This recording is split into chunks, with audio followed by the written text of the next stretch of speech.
Idealism. Idealism was originated by Socrates, 470 to 339. It is difficult to say anything certain about Socrates, though he is considered the father of philosophy. Socrates himself never wrote a thing. Despite this limitation, we are fairly certain about a few things. We are pretty sure that Socrates was born in Athens around 469 BC. He may well have followed his father's trade as a stonemason. What we know of him comes from the accounts of his friend and student. He was the son of a sculptor and a midwife, and served with distinction in the Athenian army during Athens' clash with Sparta. He married, but had a tendency to fall in love with handsome young men. Yes, he had a tendency to fall in love with handsome young men. He was gay. In particular, a young soldier named Alcibiades. He was, by all accounts, short and stout, not given to good grooming, and a lover of wine and conversation. In other words, a drunk. Idealism has three main implications for education: an emphasis on theory before practice, and an emphasis on logical thinking, and a high value attached to liberal education.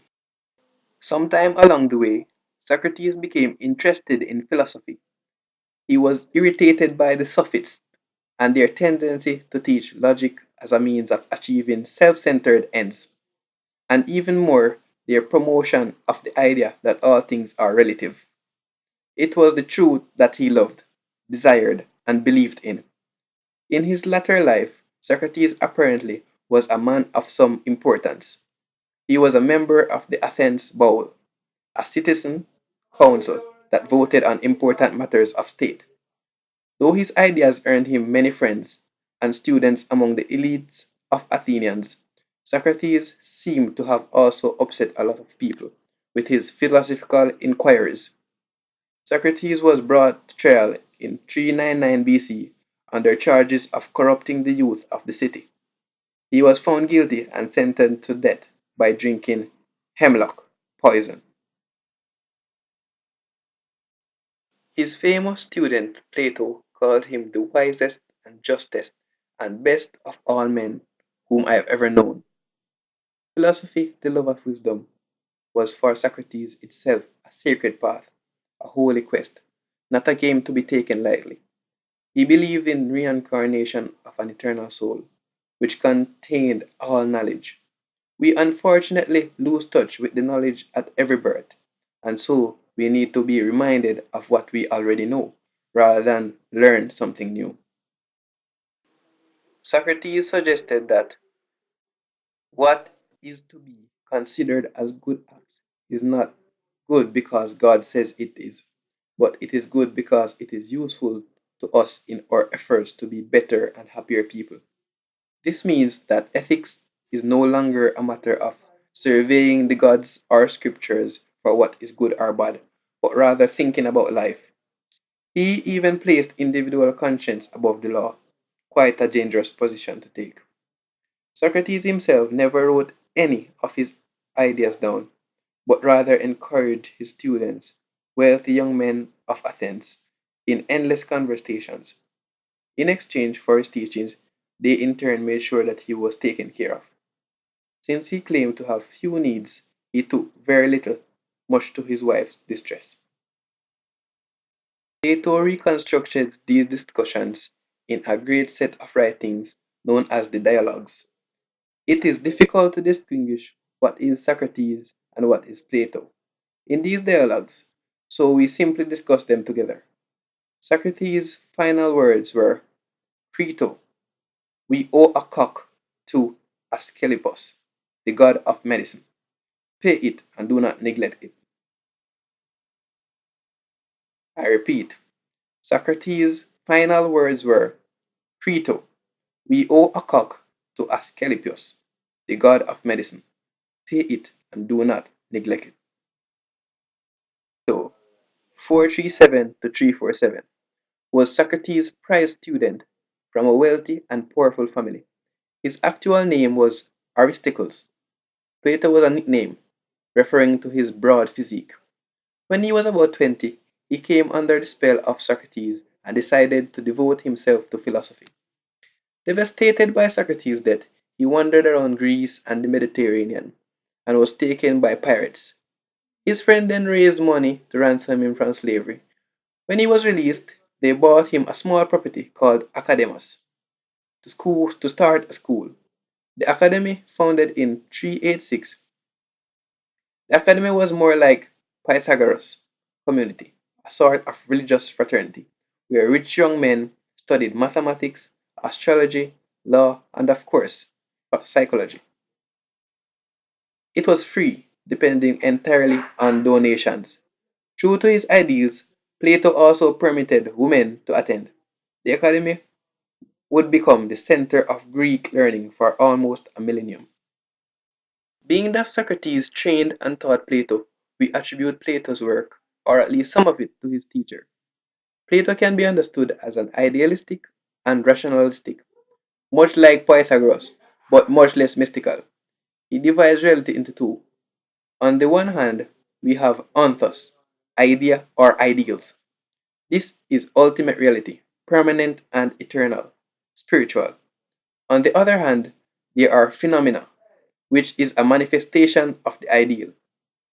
Phenomena are appearances, things as they seem to us, and are associated with matter, time, and space.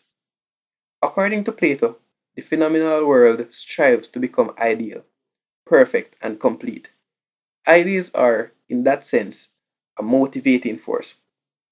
In fact, he identifies the ideals with God and perfect goodness.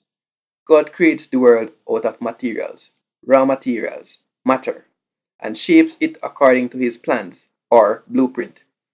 Ideas are the ideals. If the world is not perfect, it is not because God or the ideals is not perfect, but because the raw material were not perfect.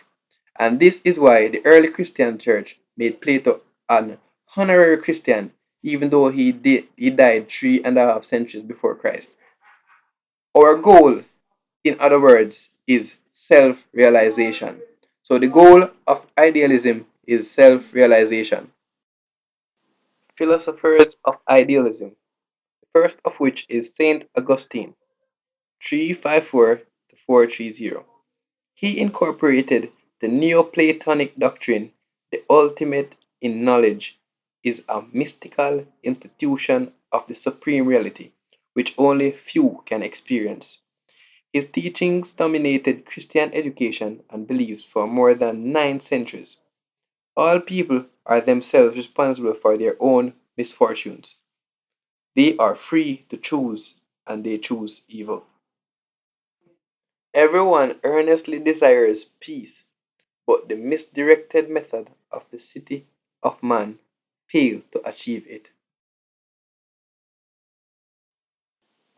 Gottfried Wilhelm van Leibniz, a pan-physicist. Each person or thing is a monad, a complete separate being, whose existence is in harmony with God and is separate from outer experience. There are different types of monads. A simply complex monad is a soul, and more complex monad is a spirit. Hegel. He argued that any doctrine, such as materialism, for example, that asserts that finite qualities are merely natural objects are fully real is mistaken, because finite qualities depend on other finite qualities to determine them. Hegel called his philosophy absolute realism. Berkeley. Subjective idealism. To be is to be perceived, and this being the character of knowledge, the necessary substratum of objective world is revealed to the spirit, infinite mind, and God. Immanuel Kant, transcendental idealism, believes that universal laws govern human, and man has a feeling of obligation to act in obedience to these moral laws. It is possible for an individual to act purely out of desire or intention to do good, to fulfill the moral law, the immorality of the soul, believes in the existence of God. God is your ought, the monitoring factor. Rene Descartes, epistemological idealist. I think, therefore I am. The world consists of two substances: thinking substance, which is the mind, and extended substance, which is matter. He became the father of dualism insofar as he divided brain and mind into two separate parts. Heights of great men reach and kept. Meanwhile, the company and slept.